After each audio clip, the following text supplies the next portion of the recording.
প্রথমে তোমাদের একটি ভিডিও দেখাবো, তারপরে ভিডিওটি সবচেয়ে ফানি কমেন্ট গুলি পড়ে শোনাবো।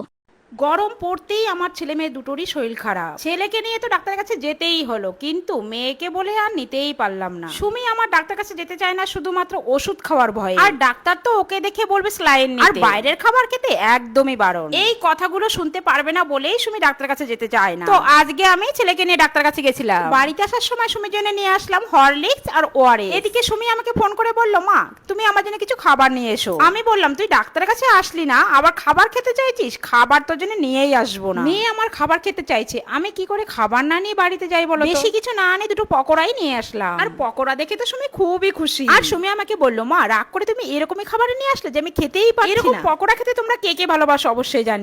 चलिए शुरू करते हैं। আরে কাকিমা, সুমি রচনা শুনতে শুনতে গরুর রচনাই ভুলে গেছি।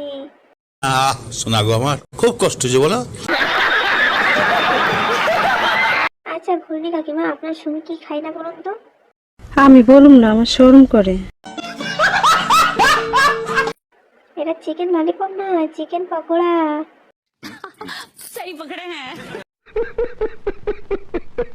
ছাপড়ির রচনা বলা ছাড়া কোনো কথাই বলতে পারে না।